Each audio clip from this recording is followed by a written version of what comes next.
സംസ്ഥാനത്തേക്ക് ഇതാദ്യമായി സ്വകാര്യ സർവകലാശാലകൾ വരുന്നു. കേരള സംസ്ഥാന സ്വകാര്യ സർവകലാശാല ബില്ല് നിയമസഭ പാസാക്കി. ഇടതു നയം മാറ്റത്തിന്റെ വിളംബരമെന്നാണ് ബില്ലിന് പ്രതിപക്ഷത്തിന്റെ വിശേഷണം. ബില്ല് പൂർണ്ണമായും തള്ളണമെന്ന് സഭയിൽ ആകെ ആവശ്യപ്പെട്ടത് കെ രമ MLA മാത്രമാണെന്നതും ശ്രദ്ധേയമായി. വിമർശനങ്ങളും നിർദ്ദേശങ്ങളും ഉണ്ടായിരുന്നെങ്കിലും കേരളത്തിലേക്ക് സ്വകാര്യ സർവകലാശാലകൾ വരുന്നതിനോട് ഭരണപ്രതിപക്ഷ അംഗങ്ങൾക്കിടയിലുണ്ടായത് പൂർണ്ണ യോജിപ്പ്. അനിവാര്യമായ സമയത്തെ മാറ്റമെന്നാണ് വൈകിയുദിച്ച ബുദ്ധി എന്ന പ്രതിപക്ഷ വിമർശനത്തോടുള്ള ഇടതുപക്ഷത്തിന്റെ പ്രതികരണം.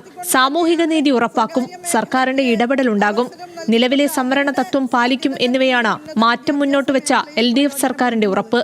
ആഗോളതലത്തിലുള്ള മത്സരാധിഷ്ഠിത സമൂഹത്തിൽ പിടിച്ചു നിൽക്കാൻ കഴിയുന്ന വിധത്തിൽ കേരളീയ സമൂഹത്തെ രൂപപ്പെടുത്തിയെടുക്കുക എന്നുള്ളത് തന്നെയാണ്. ഒരു വൈജ്ഞാനിക സമൂഹം എന്ന ദിശയിലേക്ക് അതിവേഗം നീങ്ങുക എന്നുള്ളത് തന്നെയാണ് ലക്ഷ്യം.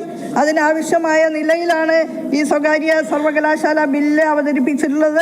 സാമ്പത്തികമായി പിന്നോക്കം നിൽക്കുന്നവർക്കും ഫീസ് ഇളവ് വേണമെന്ന പ്രതിപക്ഷത്തിന്റെ പ്രധാന ഭേദഗതി അംഗീകരിക്കപ്പെട്ടില്ല. ഇതുൾപ്പെടെ ബില്ലിലെ പല വ്യവസ്ഥകളോടും എതിർപ്പുന്നയിച്ചെങ്കിലും കേരളത്തിലേക്ക് സർവകലാശാലകൾ വരട്ടെ എന്ന നിലപാടാണ് നിയമസഭയിൽ പ്രതിപക്ഷവും ഉയർത്തിപ്പിടിച്ചത്. കേരളത്തിൽ നമ്മളെല്ലാവരെയും യൂണിവേഴ്സിറ്റി എന്ന് പറഞ്ഞാൽ നമ്മുടെ വരാനിരിക്കുന്ന തലമുറകളെ മുഴുവൻ ബാധിക്കുന്ന വളരെ പ്രധാനപ്പെട്ട വിഷയമാണ്. അപ്പോൾ ഇത് നടപ്പാക്കുമ്പോൾ ഈ കൺസേൺ തീർച്ചയായിട്ടും ഈ സഭയിൽ ഞങ്ങൾ പങ്കുവയ്ക്കുന്നു. പ്രതിപക്ഷത്തിന്റെ നിർദ്ദേശമായി വിമർശനമായിട്ട് കാണണ്ട, പ്രതിപക്ഷത്തിന്റെ നിർദ്ദേശമായി അഭിപ്രായമായി ഞങ്ങൾ മുന്നോട്ട് വയ്ക്കുന്നു. ബില്ല് പൂർണ്ണമായും തള്ളണമെന്ന കെ രമയുടെ നിലപാട് സഭയിലെ വേറിട്ട ശബ്ദമായി. ഇത് പണമുള്ളവർക്ക് മാത്രമേ ഇവിടെ പഠിക്കാൻ കഴിയൂ. 25 ലക്ഷം കൊടുത്തു കഴിഞ്ഞാൽ ആ 25 ലക്ഷം വിദ്യാർത്ഥികളിൽ നിന്നാണ് ഈടാക്കേണ്ടത്. പിന്നെ എവിടെയാണ് സാർ ഈ വിദ്യാർത്ഥികൾ പോകേണ്ടത്? സാർ എല്ലാ കോളേജുകളും എയ്ഡഡ് കോളേജുകൾ A ഗ്രേഡ് ഒക്കെ ആയി എന്ന് പറഞ്ഞു, പിന്നെ എന്തുകൊണ്ട് അത്തരം സ്ഥാപനങ്ങളിൽ വിദ്യാർത്ഥികൾ ഉണ്ടാവുന്നില്ല? അവിടെയാണ് പണമുള്ളവൻ പഠിക്കുക എന്ന ദാരിദ്ര്യത്തിലേക്ക് ഇടതുപക്ഷം ഇങ്ങനെ ഒരു ബില്ല് കൊണ്ടുവരുന്നത്.